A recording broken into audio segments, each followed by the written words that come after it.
Selamat pagi, puji nama Tuhan. Kita boleh ada semua karena anugerah Tuhan, semua karena kasih Tuhan. Saya percaya kita semua dilawat oleh Tuhan, amin.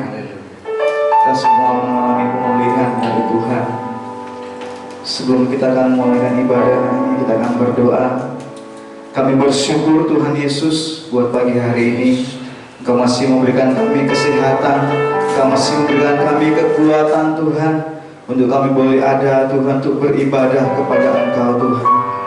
Terima kasih Tuhan Yesus, kami percaya bahwa kuasa-Mu akan menyertai hidup kami Tuhan. Dalam keadaan seperti ini Tuhan, kami percaya hanya Engkaulah Tuhan yang sanggup menguatkan kami. Terima kasih Tuhan. Haleluya Yesus. Roh Kudus hadir di tempat ini Tuhan. Lawatlah kami Tuhan. Penuhilah kami dengan hadirat-Mu Tuhan. Penuhilah kami dengan kuasa-Mu Tuhan. Hiramakaka hirama syakara lawala. Haleluya Yesus.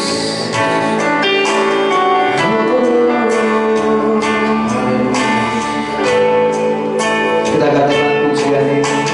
Roh Kudus hadir di sini, mengalir di bait suci, perkara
sungguh-sungguh percaya Tuhan, bila Roh-Mu ada bersama dengan kami Tuhan, tidak ada kuasa apapun yang bisa menggoyahkan kami Tuhan. Karena kami percaya Tuhan, hanya Roh Kudus-Mu yang mampu mengubahkan hidup kami. Hanya Tuhan Engkau yang sanggup mengubah hidup kami. Kami percaya Tuhan, kuasa-Mu sungguh besar Tuhan. Kuasa-Mu Tuhan sungguh besar bagi hidup kami. Di keadaan kami yang seperti ini Tuhan, kami percaya dengan kami mengandalkan Engkau Tuhan, kami akan mendapatkan kekuatan yang baru Tuhan. Kami akan mendapatkan semangat yang baru Tuhan. Yes Tuhan. Haleluya.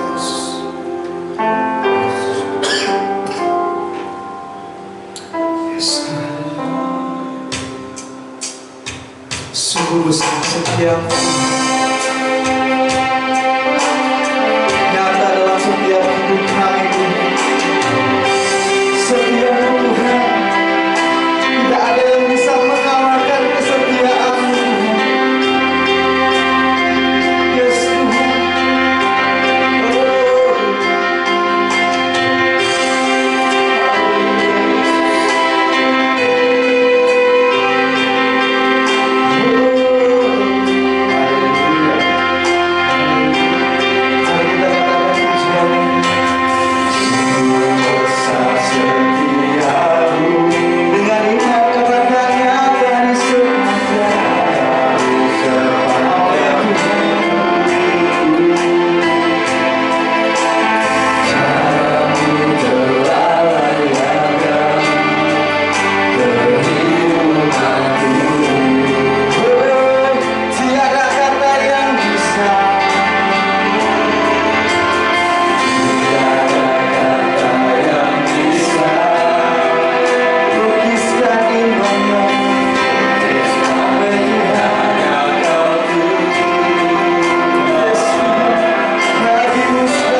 buat setiap kami yang merindukan, yang haus akan Engkau. Roh Kudus, lawat setiap jemaat-Mu pagi hari ini Tuhan.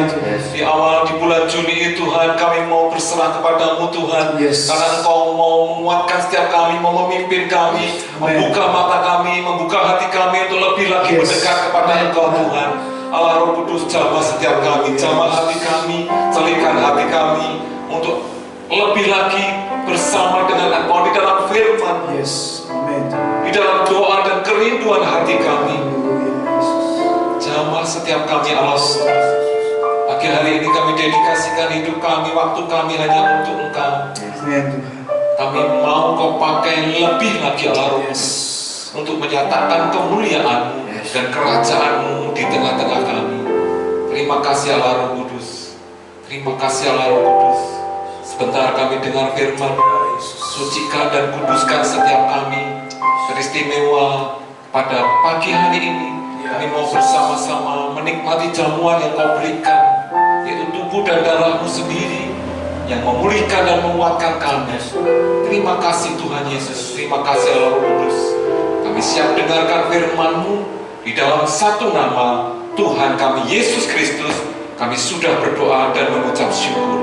Haleluya. Semua yang siap diberkati firman Tuhan katakan amin. Shalom Bapak Ibu dan saudara sekalian yang dikasihi dan mengasihi Tuhan Yesus. Kembali pagi hari ini di awal bulan Juni, kita mau bersama-sama menyembah dan memuliakan Tuhan, dan lebih lagi mau diisi kebenaran firman-Nya. Kita mau lebih lagi menerima santapan hidangan yang istimewa yang Tuhan berikan bagi setiap kita. Haleluya. Minggu pagi hari ini tema firman Tuhan, judul firman Tuhan adalah pekerjaan yang lebih besar. Pekerjaan yang lebih besar. Bapak Ibu dan saudara sekalian, apa arti pekerjaan yang lebih besar? Pekerjaan yang lebih besar itu diberikan Yesus kepada para murid-Nya, termasuk Anda dan saya. Bapak Ibu dan saudara sekalian, ketika kita mengalami krisis ekonomi, mengalami permasalahan di dalam situasi dan keadaan ekonomi kita, katakanlah pada saat ini kita sedang mengalami satu krisis, mengalami pandemi COVID-19 yang menyebabkan banyak sektor itu lumpuh, terutama sektor ekonomi.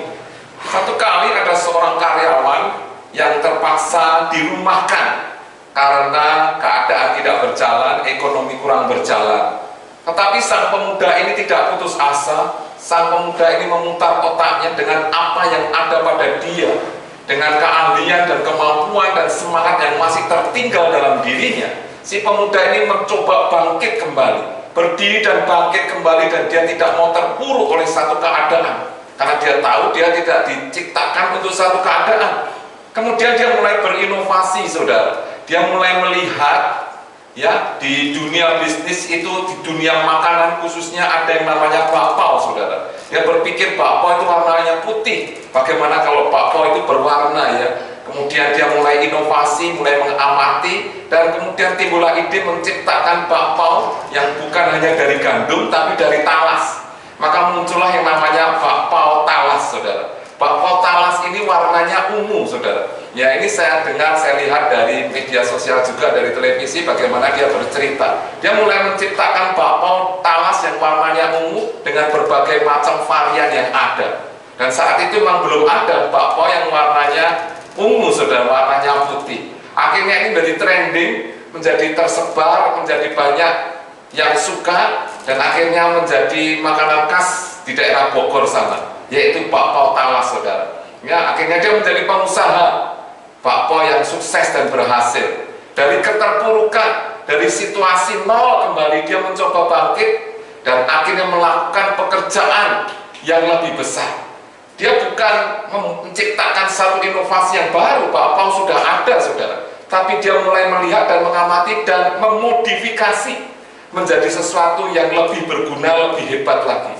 Demikian juga Tuhan kita Yesus Kristus, saudara. Dia membentuk para murid-Nya, mempersiapkan para murid-Nya untuk pekerjaan yang lebih besar. Pekerjaan yang lebih besar itu bukan berarti pekerjaan yang belum ada sama sekali. Pekerjaan itu sudah ada, sudah dilakukan Tuhan Yesus 3,5 tahun dia ada di muka bumi ini.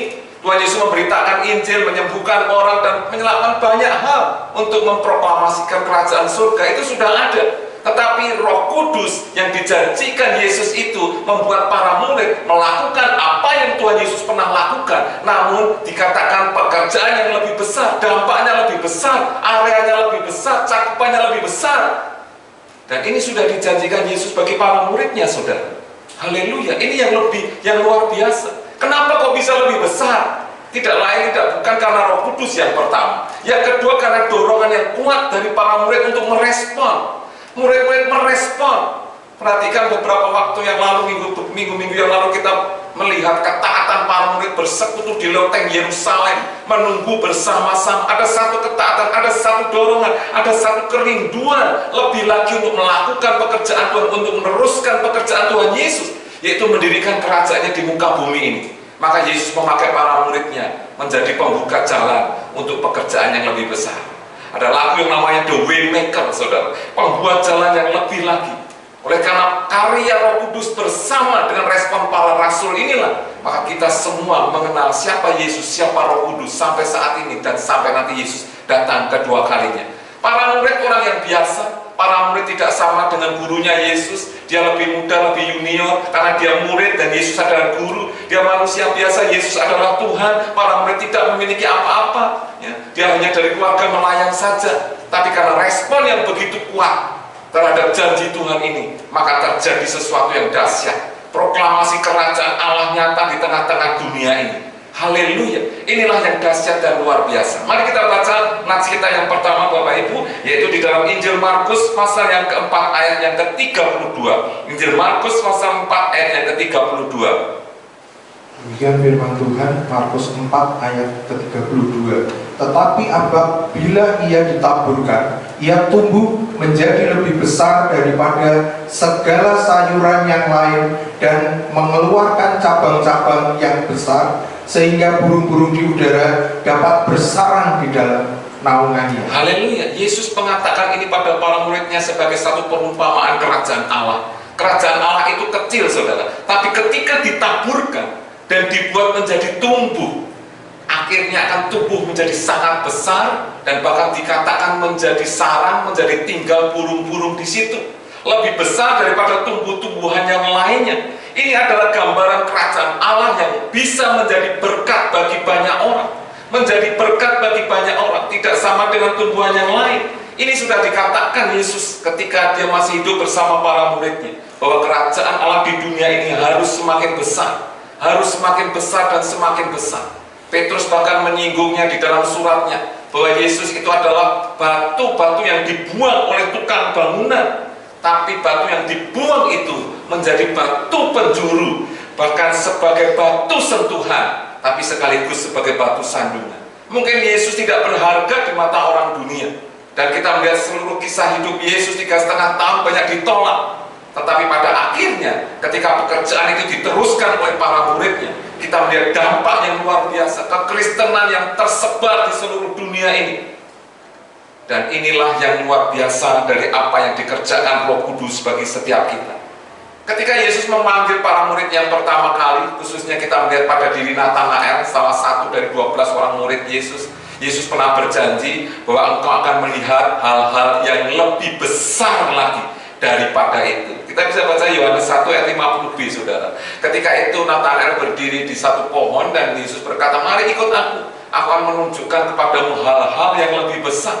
Hal-hal yang lebih besar. Yesus ingin menunjukkan hal-hal yang lebih besar, lebih dahsyat ketika kita sungguh-sungguh dan fokus kepada Tuhan. Mari kita lihat Yohanes 14 ayat 12 sampai dengan 14. Yohanes 14 ayat 12 sampai 14. Yohanes 14 ayat 12 sampai 14. Aku berkata kepadamu, sesungguhnya barang siapa percaya kepadaku, ia akan melakukan juga pekerjaan-pekerjaan yang aku lakukan, bahkan pekerjaan-pekerjaan yang lebih besar daripada itu, sebab aku pergi kepada Bapa. Dan apa juga yang kamu minta dalam namaku, aku akan melakukannya, supaya Bapa dipermuliakan di dalam Anak. Jika kamu meminta sesuatu kepadaku dalam namaku, aku akan melakukannya. Haleluya. Yesus berjanji kepada para muridnya, ya, barang siapa percaya kepadaku, tentunya ini secara khusus ditujukan kepada para muridnya dan orang-orang yang sudah mengikuti Tuhan Yesus. Barang siapa percaya, memiliki kepercayaan Dan kemudian kita tahu memiliki iman, memiliki keyakinan sesuatu yang besar, yang kuat di dalam dirinya. Keyakinan kepada siapa? Keyakinan kepada Yesus, keyakinan kepada Tuhan. Maka Tuhan akan mempercayakan pekerjaan-pekerjaan yang lebih besar. Kenapa Tuhan mau mempercayakan pekerjaan yang lebih besar? Karena dia datang kepada Bapa dan meminta kepada Bapa supaya pekerjaan itu diteruskan dan diberikan kepada orang-orang yang memiliki kepercayaan, memiliki keyakinan penuh, tidak goyah kepada Tuhan, memiliki iman. Dan sesungguhnya iman itu adalah gambaran seperti biji sesawi, dan sesungguhnya iman itu adalah kerajaan surga sendiri yang ditaburkan di muka bumi ini. Dan ketika iman yang kecil, memiliki iman yang sekecil biji sesawi, Tuhan bisa menjadikan satu kuasa yang sangat besar, kuasa yang menaklukkan dunia ini, kuasa yang membuat semua mata orang tercelik dan kagum kepada Tuhan, sehingga mulut tidak akan bisa lagi berkata selain berkata Yesus adalah Tuhan dan kerajaannya nyata di tengah-tengah kita. Haleluya, haleluya. Dan inilah yang mau kita renungkan, bagaimana para murid menjadi rasul yang dahsyat luar biasa ketika dia sungguh-sungguh berserah, sungguh-sungguh punya iman dan percaya kepada Tuhan, tidak goyah, dan sungguh-sungguh mengidentifikasikan dirinya sebagai orang yang baru sama sekali, sebagai sungguh-sungguh anak Allah, tidak main-main lagi, tidak setengah-setengah lagi. Maka Tuhan Yesus memakai secara luar biasa dengan kuasa Roh Kudus. Nanti kita baca, saudara, bahwa ungkapan Petrus ini sungguh luar biasa. Dia berkata demikian, saudara, apa yang kami miliki, itu yang kami berikan. Bapak Ibu perhatikan ungkapan Petrus yang dahsyat luar biasa ini. Apa yang dimiliki Petrus sih nggak ada sebetulnya, saudara. Ya, kita melihat ketika Tuhan memulihkan dia hancur-hancuran, putus asa, mau melarikan diri. Dan ada nol sebetulnya yang dimiliki Petrus. Tetapi pada nats yang akan kita baca nanti, Petrus memiliki sesuatu. Dan dia berani dengan yakin memberikan itu. Mari kita siapkan bacaan kita pada pagi hari ini, yaitu Kisah Para Rasul pasal yang ketiga ayat 1 sampai dengan 10. Kisah Para Rasul pasal 3 ayat 1 sampai dengan 10. Kisah Para Rasul 3 ayat 1 sampai 10. Petrus menyembuhkan orang lumpuh. Pada suatu hari menjelang waktu sembahyang, yaitu pukul 3 petang, naiklah Petrus dan Yohanes ke bait Allah. Di situ ada seorang laki-laki yang lumpuh sejak lahirnya sehingga ia harus diusung. Tiap-tiap hari orang itu diletakkan dekat pintu gerbang bait Allah yang bernama Gerbang Indah untuk meminta sedekah kepada orang yang masuk ke dalam bait Allah. Ketika orang itu melihat bahwa Petrus dan Yohanes hendak masuk ke bait Allah, ia meminta sedekah. Mereka menatap dia dan Petrus berkata, "Lihatlah kepada kami." Lalu orang itu menatap mereka dengan harapan akan mendapat sesuatu dari mereka. Tetapi Petrus berkata, "Emas dan perak tidak ada padaku, tetapi apa yang kupunyai kuberikan kepadamu. Demi nama Yesus Kristus orang Nazaret itu, berjalanlah." Lalu ia memegang tangan kanan orang itu dan membantu dia berdiri. Seketika itu juga kuatlah kaki dan mata kaki orang itu.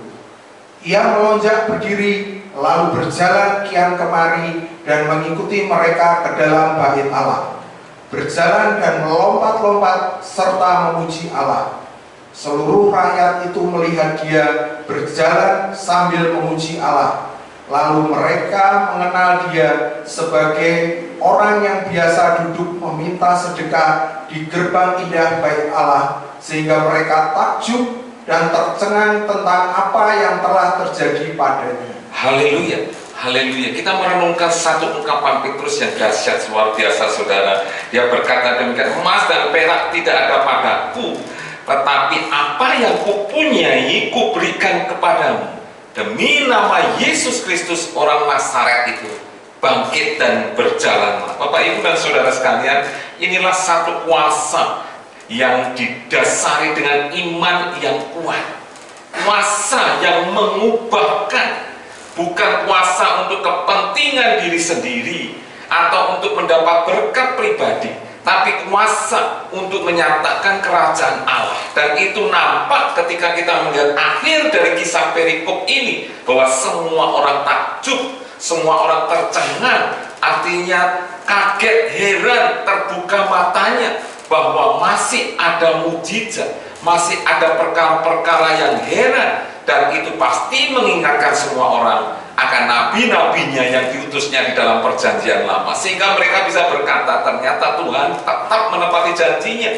Tuhan tetap mengirimkan perkara-perkara yang ajaib. Haleluya. Ini penting, saudara. Ini sangat penting. Satu perubahan yang terjadi pada diri para rasul yang bisa memberikan apa yang ada. Saudara, kita bisa memberi kalau kita punya, saudara. Kalau kita tidak memiliki sesuatu, kita mungkin tidak akan bisa memberikan. Oleh karena itu, yang jelas, yang mau kita tangkap, kalau Petrus dan Yohanes berkata, apa yang kupunya kuberikan, berarti dia mempunyai sesuatu. Dia punya sesuatu, dan sesuatu itu sangat berharga. Sesuatu itu dimilikinya sungguh-sungguh sangat berharga, dan dia sungguh-sungguh menerimanya. Dan nanti kita lihat bahwa itu adalah pengurapan dari Allah sendiri. Karena dia berkata, emas dan perak tidak ada, saudara. Emas dan perak seperti yang mungkin dia inginkan beberapa waktu yang lampau ketika dia kembali lagi mau menjadi nelayan untuk mendapatkan uang, tidak ada. Tapi sesuatu yang lebih berharga yang mengubah hidupnya, dan nanti sebentar juga akan mengubah orang yang miskin, yang meminta-minta itu, akan terjadi di muka bumi ini. Kerajaan Allah terjadi di muka bumi. Bukan hanya Petrus, saudara, tapi Anda dan saya orang percaya dimanapun kita berada pun mampu melakukan pekerjaan yang lebih besar yang Tuhan percayakan bagi setiap kita. Asal kita mau belajar dari firman-Nya, belajar dari rasul-rasulnya, kita pun akan dipakai untuk pekerjaan-pekerjaan yang lebih besar. Mari kita lihat, saudara, bagaimana pekerjaan-pekerjaan yang lebih besar itu kita bisa lakukan di dalam kehidupan kita. Yang pertama, kita harus setia dengan identitas kita sebagai anak-anak Allah. Perhatikan ayat yang pertama, saudara. Pada suatu hari menjelang waktu sembahyang, yaitu pukul 3 petang, naiklah Petrus dan Yohanes ke bait Allah, saudara. Haleluya. Bapak, Ibu, dan saudara sekalian yang namanya anak-anak Allah, anak-anak itu pasti rindu untuk tinggal di rumah bapaknya. Yang namanya anak-anak yang normal pasti ingin tinggal di rumah orang tuanya, lebih daripada tinggal di rumah. Merindukan di rumah bapaknya, merindukan di baitnya. Demikian juga Petrus dan Yohanes. Dia selalu menepati waktu sembahyang. Bahkan lebih dari itu, dia ingin selalu ada di rumah bapaknya. Kenapa? Karena di rumah bapaknya dia akan mendapatkan otoritas, saudara. Karena bapak dengan anaknya pasti memberikan tugas-tugas, otoritas, tanggung jawab yang lebih besar lagi, dan dia sadar itu. Dan dia ada di rumah Allah untuk berdoa, untuk bersembahyang, untuk menyembah Tuhan. Petrus dan Yohanes ingat bagaimana hamba-hamba Tuhan yang dipakai luar biasa, katakan Daud dan Daniel, itu senantiasa berdoa kepada Tuhan, kepada Allah, minimal 3 kali sehari. Mereka semua itu berdoa, yaitu jam yang ketiga, pukul 9, ke-6 dan 9, ke-6, 12 siang, dan 3 petang, saudara. Itu menjadi kebiasaan orang-orang Yahudi untuk berdoa 3 kali sehari, Bapak, Ibu, dan saudara sekalian. Haleluya. Dan yang dilakukan oleh Petrus dan Yohanes adalah jam yang ke-9, yaitu pukul 3 petang. Mereka datang untuk menyembah, untuk berbakti ke rumahnya, untuk menunjukkan bahwa dirinya adalah anak-anak Allah. Dirinya tetap setia kepada rumah bapaknya. Pertanyaannya, bagaimana dengan kehidupan kita? Kita pun diangkat menjadi anak-anak Allah lewat darah Kristus. Kita bukan menjadi anak langsung, anak keturunan langsung dari Bapa, tetapi kita adalah anak-anak adopsi, saudara. Anak-anak yang diadopsi karena Kristus, karena percaya kepada Kristus. Tetapi sebagai anak-anak adopsi, Tuhan mau mempercayakan pekerjaan yang besar. Tuhan tidak membedakan kita anak adopsi atau dengan anaknya sendiri, yaitu Yesus Kristus. Bahkan firman berkata kita bisa menjadi sama. Kita disebut manusia Allah, the man of God. Paulus berkata demikian. Ini satu tanggung jawab yang besar, kasih yang besar dari Allah sendiri bagi setiap kita. Oleh karena itu, mari kita sebagai anak-anak Allah, kita jaga identitas kita, yaitu kita senang ada di rumahnya, senang tinggal di dalam baitnya, senang berdoa, senang beribadah, senang bersekutu di dalam rumah Tuhan. Jangan lebih senang di luaran, saudara. Daud pernah berkata, lebih baik 1 hari di pelataranmu daripada 1000 hari di tempat lain. Itu menunjukkan 1 hal yang sangat penting berada di rumah Tuhan. Karena berkat-berkat pernyataan Tuhan, pernyataan ilahi mengalir dalam kehidupan Daud dan menjadikan dia hidup. Mari kita senangi, mari kita rindukan selalu tinggal di hadiratnya. Karena di dalam hadiratnya kita bisa menyembah dan memuliakan Tuhan.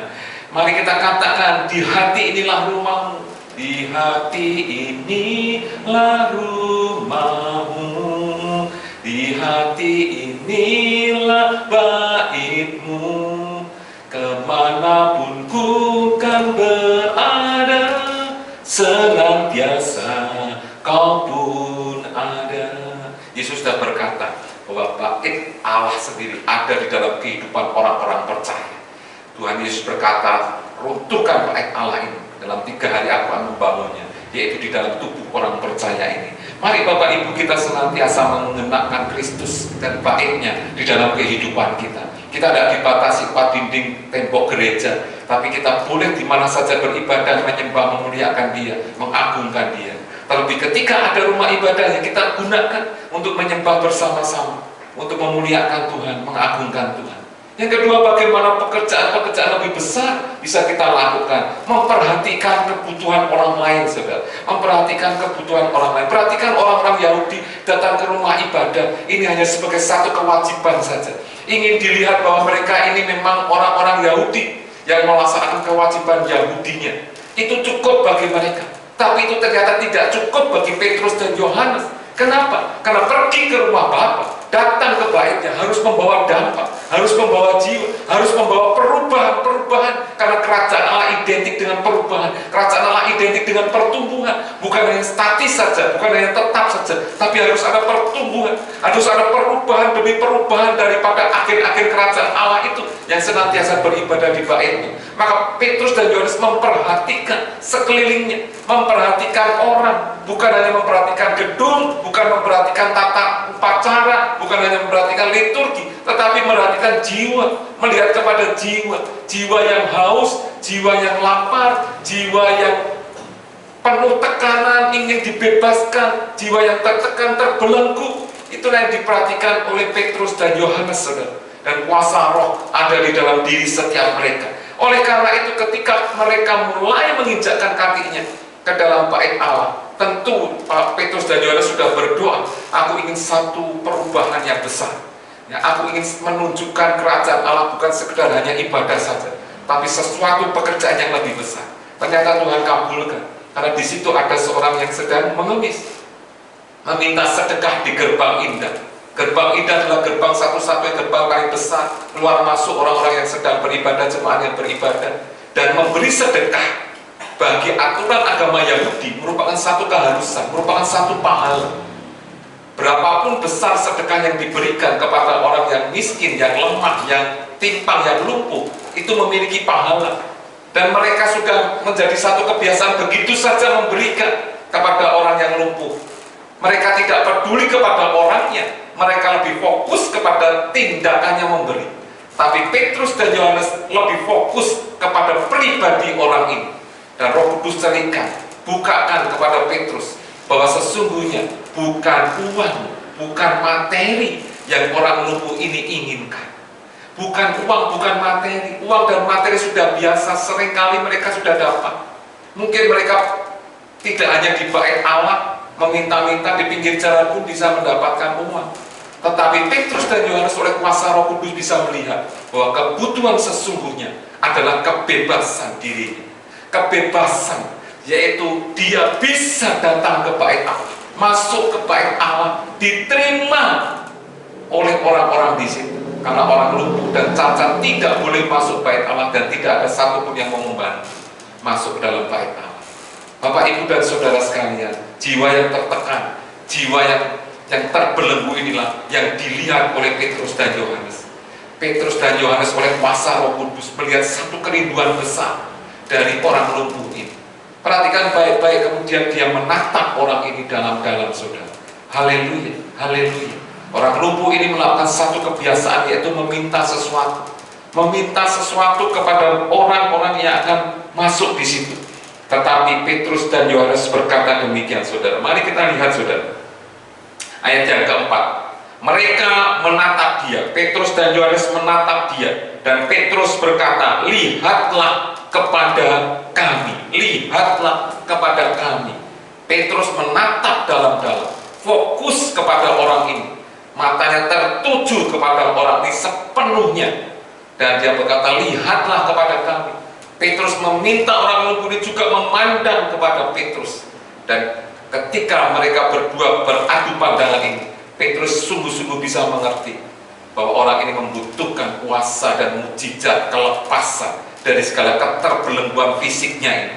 Petrus demikian yakin berkata kepada orang lumpuh, lihatlah kepada kami, tidak ragu-ragu, saudara. Satu keyakinan bahwa dia sungguh mau dipakai oleh Allah, satu keyakinan ada rencana yang Tuhan sudah taruh, Roh Kudus sudah taruh dalam hatinya lewat orang lumpuh ini. Satu keyakinan bahwa orang lumpuh ini akan mendapatkan satu pengharapan, orang lumpuh ini akan disembuhkan, akan dibangkitkan, saudara. Haleluya. Lewat tatapan mata ini, ya, Petrus bisa mengerti bahwa orang lumpuh ini membutuhkan satu perubahan. Orang yang lumpuh, yang cacat fisik, nggak bisa bekerja, dia miskin, harus ditandu, tidak berdaya, harus membutuhkan orang lain, bergantung pada orang lain, tidak bisa menjaga dirinya, diabaikan oleh orang, tidak bisa masuk bait Allah, tidak pernah diterima. Orang ini sungguh-sungguh membutuhkan jamahan dan sentuhan lebih daripada recehan uang yang dimiliki. Petrus memiliki Roh Kudus, dan ini yang penting.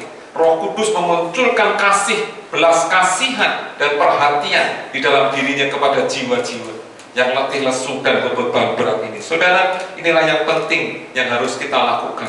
Bagaimana? Yaitu kita melihat, bukan hanya sekedar kita melihat saudara-saudara kita, teman-teman kita membutuhkan bantuan dana, membutuhkan uang, membutuhkan makanan, tapi lihatlah lebih dalam lagi.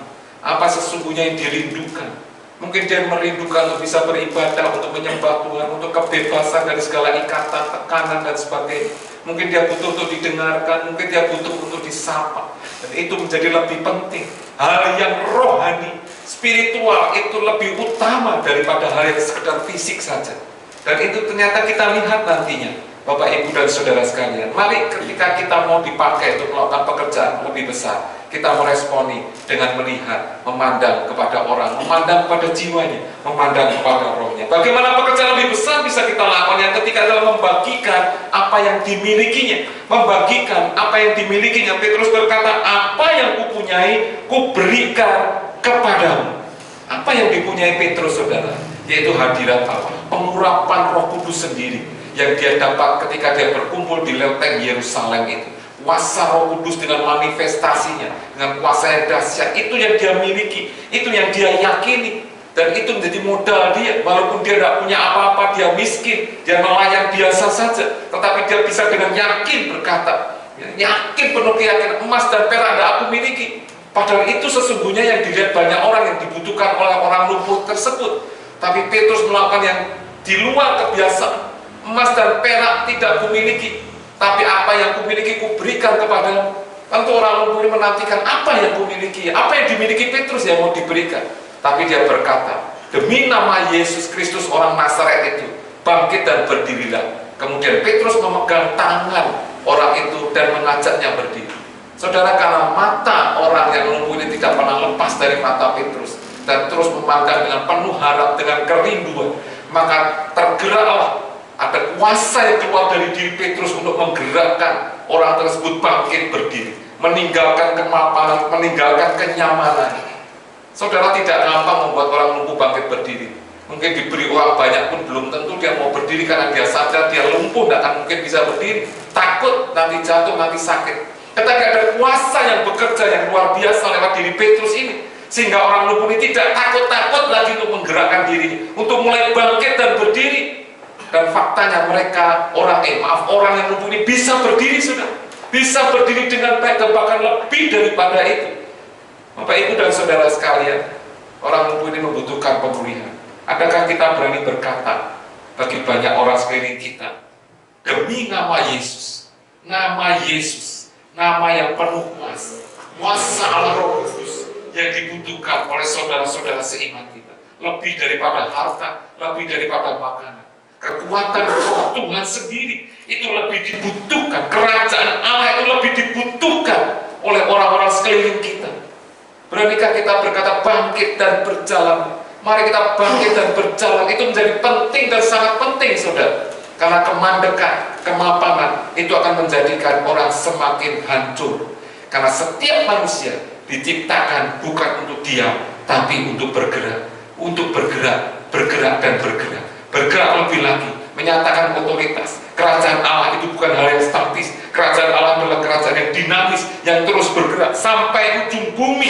Itu yang dikehendaki Tuhan untuk Petrus kerjakan, semua murid kerjakan, Anda dan saya kerjakan. Dan Petrus bukan hanya sekedar berkata saja, tapi Petrus memulai dengan satu tindakan iman, yaitu mengulurkan tangannya, memegang tangan orang itu dan mengajaknya berdiri. Ini adalah satu terobosan, ini adalah satu tindakan iman. Dan pada saat itu mujizat itu bekerja dalam diri orang itu. Bapak, Ibu, dan saudara sekalian, maukah kita memberikan apa yang kita punya? Bukan sekedar harta, tapi kuasa yang Tuhan berikan dalam diri setiap orang percaya. Yakinkan diri setiap kita bahwa kita ini dipakai Tuhan dengan kuasa-kuasa yang ajaib, kuasa-kuasa yang dahsyat, mujizat-mujizatnya, kuasa Roh Kudus dan segala manifestasi. Mari kita nyatakan bagi setiap orang. Yakin bahwa mereka, orang-orang banyak membutuhkan kuasa Roh Kudus. Minta Roh Kudus terus penuhi kita, pakai kita untuk bisa menyatakan kuasanya. Yang keempat, apa pekerjaan lebih besar yang bisa kita lakukan? Banyak orang takjub kepada Allah. Membuat orang takjub kepada pekerjaan Tuhan. Itu adalah ciri pekerjaan-pekerjaan besar. Membuat orang berpikir, oh ternyata Tuhan masih ada, kuasanya masih ada, masih bisa memakai banyak orang. Buktinya orang lumpuh dijamah, orang yang miskin dijamah, orang kembali teringat akan nubuatan Nabi Yoel. Inilah pekerjaan-pekerjaan besar. Tangan Tuhan bekerja lewat mujizatnya. Bukan hanya kesembuhan fisik, tapi kesembuhan mental dari para pengemis ini. Pengemis ini saya percaya tidak lagi mengemis, karena dia sudah berubah kehidupannya. Yang dari pengemis, nanti dia akan menjadi seorang yang bisa memberikan. Karena dia menjadi rasul, mengikuti Petrus kemanapun dia pergi. Dan terus dia akan menjadi rasul, menyebarkan kerajaan Allah, mewartakan kerajaan Allah. Dia juga menjadi pemberi kuasa, karena kuasa itu mengalir dalam diri orang lumpuh ini. Kuasa Roh Kudus bekerja dalam dirinya. Mulutnya lagi bisa berkata-kata, mensaksikan kebaikan Tuhan, kemuliaan Tuhan. Dan pastinya orang lumpuh ini akan dipakai untuk kemuliaan Tuhan. Kemuliaan yang lebih dahsyat lagi dinyatakan. Inilah kuasa yang mengubah orang, mengubah seseorang. Pekerjaan lebih besar itu mengubah seseorang. Maka supaya kita bisa mengubah seseorang, kita perlu dipenuhi dulu oleh kuasa Roh Kudus, dipenuhi oleh kuasanya yang merubah hidup kita. Ya. Pilihan hanya ada pada setiap kita. Kita mau menjadi man of problem, atau orang yang terus dalam masalah, menyebabkan masalah, membuat orang lain masalah, atau man of God, atau manusia Allah yang bisa membagikan berkat, menyatakan kerajaan Allah, menyatakan sukacita. Orang miskin ini sudah dirubah. Dia dulu man of problem, menjadi masalah karena orang harus menolong dia, mengangkat dia, dia butuh waktu, butuh apa, semuanya tergantung. Sekarang dia bisa memberi berkat. Man of God, menyatakan kemuliaan Tuhan. Karena apa? Karena kuasa yang lebih besar, kuasa Roh Kudus dinyatakan bagi setiap kita. Bapak, Ibu, dan saudara sekalian, mari kita bersama-sama. Yang bukan hanya kita melihat dari sisi manusiawi saja, tapi mari kita lihat dari sisi kerohanian seseorang yang perlu kita bangun, yang perlu kita ajak berdoa, perlu kita ajak menyembah selalu. Maka rindulah senantiasa, inginlah senantiasa terus berdoa bersama-sama. Ketika ada saatnya berdoa bersama-sama, walaupun lewat online, walaupun belum bisa berumum, mari kita berdoa bersama-sama, menyembah Tuhan, membaca firman bersama-sama. Karena itulah kerinduannya, kerinduan untuk memenuhi setiap kita. Dia melihat apakah kita setia dengan identitas kita sebagai anak-anak Allah. Dan dia akan melihat adakah kita memperhatikan jiwa, memperhatikan kerohanian lebih daripada hal-hal yang bersifat fisik semata-mata. Dan dia ingin membagikan, apakah dia ingin membagikan sesuatu rohani, sesuatu yang bersifat kekal, sesuatu yang di dalam kepada setiap orang, bukan hanya yang di luar saja. Dan apakah senantiasa orang percaya ini ingin kemuliaan Tuhan dinyatakan, kemuliaannya dikagumi oleh banyak orang, terutama orang-orang yang belum mengenal Dia. Haleluya. Pagi hari ini kami ajak bersama-sama Bapak Ibu untuk terus bersama dengan Roh Kudus, bersama dengan Roh Kudus melakukan pekerjaan-pekerjaan yang lebih besar lagi, menyatakan kemuliaannya, menyatakan kuasa Tuhan yang tidak terbatas bagi setiap kita. Haleluya. Mari kita siapkan diri dan hati kita bersama-sama supaya sungguh Roh Kudus memenuhi setiap kita. Terima kasih Tuhan. Terima kasih Tuhan. Terima kasih Yesus. Mari kita diam sejenak di hadapan Tuhan. Mari kita biarkan Roh Kudus menjamah hati kita, mengurapi setiap kita dengan kuasa-Nya. Aku mau melakukan pekerjaan yang lebih besar Tuhan.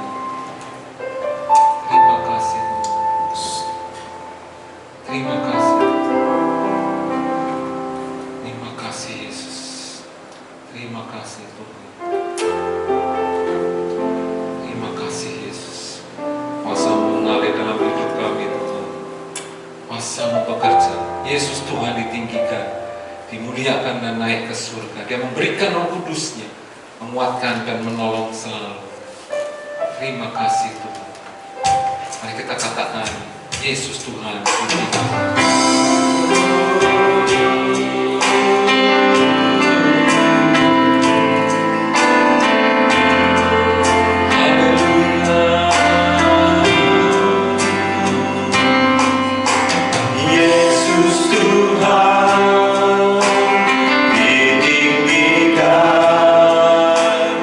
Dimuliakan dan naik ke surga.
mau menjadi saluran berkat.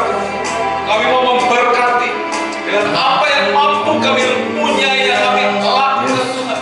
Dengan mulut, lidah, bibir kami, dengan hati kami, dengan kerinduan kami, dengan kuasa yang kau berikan bagi setiap kami, lewat tangan kami, tubuh kami, di dalam nama Yesus Kristus. Terjadi mujizat Tuhan, terjadi kesembuhan, terjadi pemulihan, terjadi perubahan di dalam nama Yesus.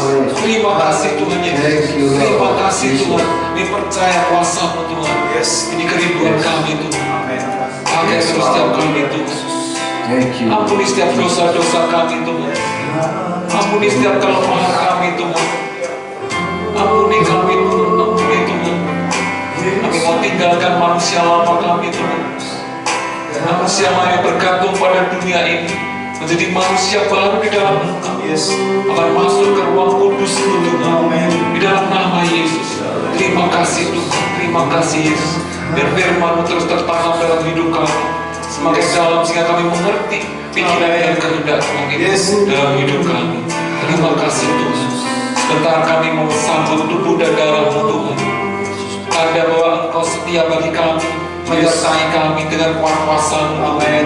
Tanda bahwa Engkau ingin kami teguh di dalam iman, percaya kami tidak goyah, tidak gampang luntur, dan berani berkata bagi setiap orang, kami punya Yesus, kami punya kuasa Roh Kudus yang lebih dahsyat dari apapun, bahkan emas permata apapun.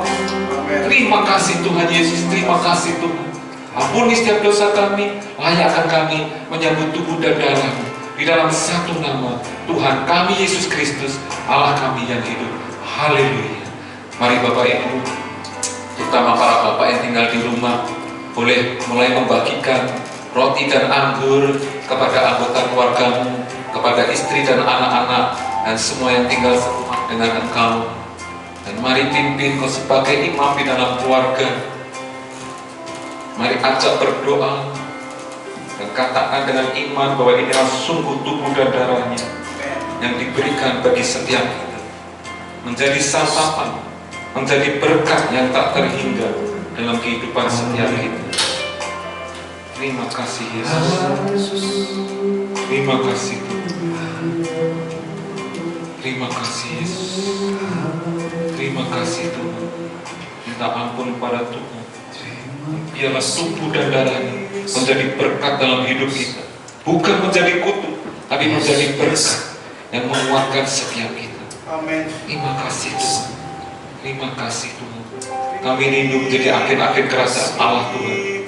Kami rindu Kau pakai lebih lagi dahsyat dan kuasa Roh Kudus. Kami percaya Roh, kami percaya karunia-karunia-Mu tercurah bagi setiap orang percaya yang haus dan rindu. Kau yang membutuhkan bahwa kami menatap ke dalam-dalam. Kami percaya kepada firman, percaya pada kuasa-Mu Tuhan. Terima kasih Tuhan Yesus. Terima kasih Allah Roh Kudus. Terima kasih Tuhan.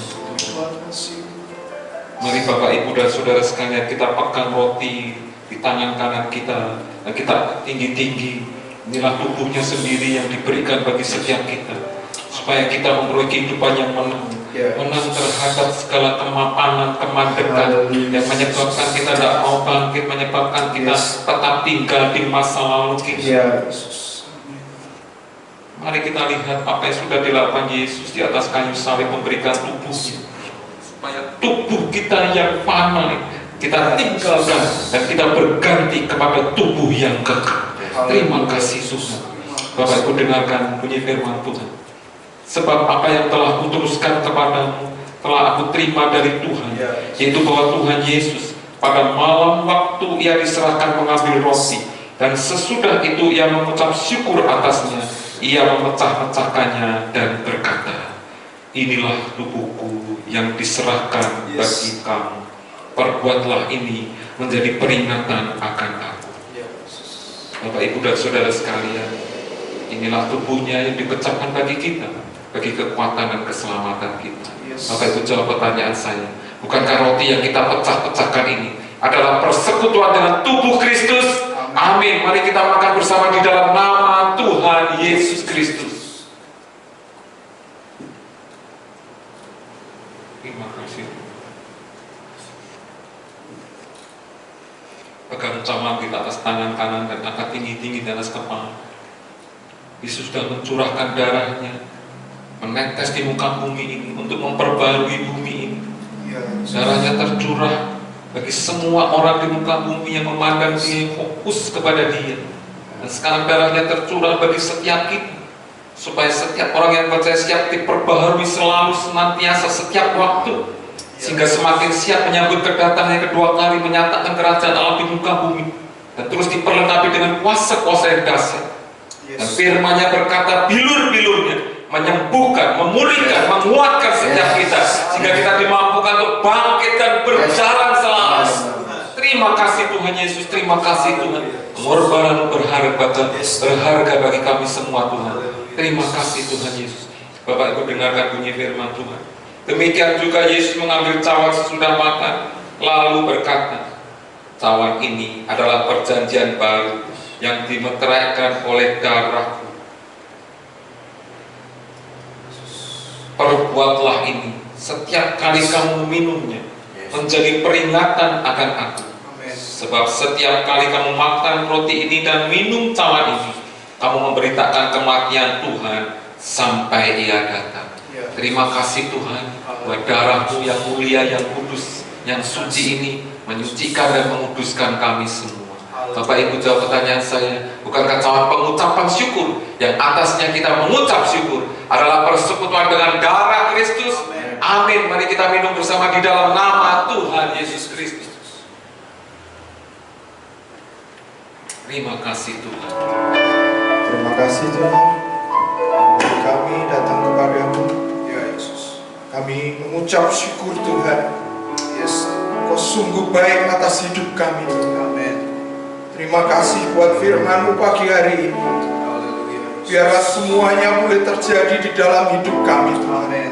Kami sudah mendengar firman-Mu, kami boleh melakukannya di dalam kehidupan kami Tuhan Yesus. Kami berdoa untuk hamba-Mu yang sudah menyampaikan kebenaran firman-Mu ini Tuhan. Kau terus memberkati Pak Rudi beserta dengan keluarga Tuhan, dalam kondisi kesehatannya Tuhan. Tuhan menjagai penuh di dalam kehidupan Pak Rudi beserta dengan keluarga. Tuhan terus tambahkan berkat jasmani dan rohani di dalam kehidupannya. Bahkan Tuhan boleh pakai lebih lagi hamba-Mu untuk melayani Engkau Tuhan, memuliakan Engkau di dalam hidupnya Tuhan. Terima kasih Tuhan. Kami berdoa, bersyukur pagi hari ini buat perjamuan yang Kau sediakan Tuhan. Kami bersyukur kami boleh menikmati beserta dengan keluarga kami pada pagi hari ini Tuhan. Terima kasih Tuhan. Kami terus mengingat kebaikan-Mu atas perjamuan kudus ini Tuhan. Dan kami percaya Tuhan, saat ini yang sedang sakit, semua di dalam nama Yesus, kami boleh menerima kesembuhan. Yang mengalami kesulitan hidup Tuhan, kami percaya pagi hari ini, di dalam nama Yesus, kami mengalami jalan keluar yang Kau sediakan, yang penuh mujizat. Terima kasih Tuhan, karena kami percaya ketika kami belajar mengucap syukur Tuhan, kami percaya Tuhan, Engkau sudah menonaktifkan keraguan-raguan kami, kekhawatiran kami, ketakutan kami Tuhan. Kau sudah nonaktifkan, dan Kau kembalikan iman percaya kami untuk terus berjalan bersama Engkau Tuhan. Dan kami pegang janji-Mu, seperti ketika Engkau mengajar kepada kami tentang 2 ikan dan 5 roti Tuhan. Ketika kami mengadahkan mengucap syukur, Engkau mengajarkan kepada kami pelipat gandaan Tuhan. Kami mau percaya Tuhan, di saat ini Tuhan, ketika kami terpuruk, Kau sudah sediakan berkat-berkat-Mu yang melimpah atas hidup kami. Terima kasih Tuhan. Saat ini Tuhan, kami datang berdoa syafaat untuk bangsa dan negara kami Tuhan. Kami berdoa untuk Pak Presiden, Wakil Presiden, para pembantu dari pusat sampai ke daerah Tuhan. Tuhan terus tanamkan hikmat, kebijaksanaan, di mana segala hal yang diputuskan semuanya membawa kemuliaan bagi nama-Mu Tuhan. Terima kasih Tuhan untuk penyertaan Engkau di dalam bangsa dan negara kami Tuhan. Kami tahu Tuhan, masa-masa ini adalah masa yang sulit. Tetapi kami mau bergantung kepada Engkau sepenuhnya Tuhan. Karena kami percaya Tuhan, ketika kami bergantung, Engkau terus campur tangan untuk menolong kami Tuhan. Terima kasih Tuhan. Kami berdoa untuk tim medis yang selalu bergerak ke depan di dalam masa COVID-19 ini Tuhan. Kau berikan kesehatan yang lebih lagi Tuhan. Kau berikan kekuatan di dalam iman mereka, di dalam pelayanan mereka. Terima kasih Tuhan. Kau memberkati para tim medis beserta dengan keluarganya. Segala hal yang mereka butuhkan Tuhan penuhkan di dalam hidup mereka. Terima kasih. Kami berdoa untuk orang-orang, saudara-saudara kami yang saat ini masih mengalami sakit dan perawatan karena COVID-19 ini Tuhan. Kau yang punya hidup atas mereka, Kau yang mampu untuk memulihkan mereka, menyembuhkan mereka kembali Tuhan. Kami serahkan saudara-saudara kami ini Tuhan. Terima kasih Tuhan. Kami juga berdoa untuk jemaat-Mu di masa COVID ini Tuhan. Di masa kami tidak bisa beribadah bersama-sama pada pagi hari ini di tempat ini Tuhan. Kami mau terus berdoa Tuhan. Meskipun mereka di tempat tinggal masing-masing, kami berdoa, biarlah baik Allah itu tetap tinggal di dalam hidup mereka. Kami boleh terus berdoa dan saling mendoakan, saling menguatkan, sehingga hanya kemuliaan nama-Mu Tuhan yang boleh terjadi atas hidup kami, atas hidup keluarga kami. Terima kasih Tuhan. Saat ini kami juga berdoa Tuhan untuk rencana pembangunan tempat ibadah Tuhan. Kami sudah Kau berikan kabar baik bahwa surat izin mendirikan bangunan sudah terbit di minggu-minggu yang akan datang Tuhan. Kami percaya semua karena campur tangan, karena semua karena kemurahan Tuhan. Kami percaya Tuhan, jika waktu-Mu sudah terjadi, semuanya akan diselesaikan oleh karena kuasa-Mu Tuhan. Terima kasih Tuhan. Kami berdoa terkhusus untuk tim pembangunan Tuhan yang saat ini sudah mempersiapkan untuk pembangunan, untuk pencarian dana. Kami mohon Tuhan, Kau berikan roh kesatuan Tuhan, di mana kami boleh bergerak bersama dengan jemaat di tempat ini Tuhan, untuk memulai pembangunan rumah Tuhan di Ngaliat ini Tuhan. Terima kasih Tuhan.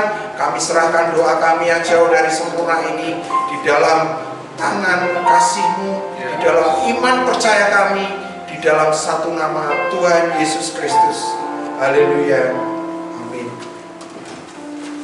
Bapak, Ibu, dan Saudara sekalian, terima kasih buat pagi hari ini sudah bersama memuji dan memuliakan nama Tuhan, beribadah pada minggu yang pertama di bulan Juni ini. Kita percaya Tuhan melihat setiap kesungguhan hati kita. Kita percaya Tuhan melihat hati yang rindu, hati yang tertuju kepada Dia selalu, karena kuasa-Nya yang tak berkesudahan mengalir dalam setiap hidup kita. Terima kasih Tuhan Yesus, terima kasih. Dan sebentar kami mau berpisah satu dengan yang lain.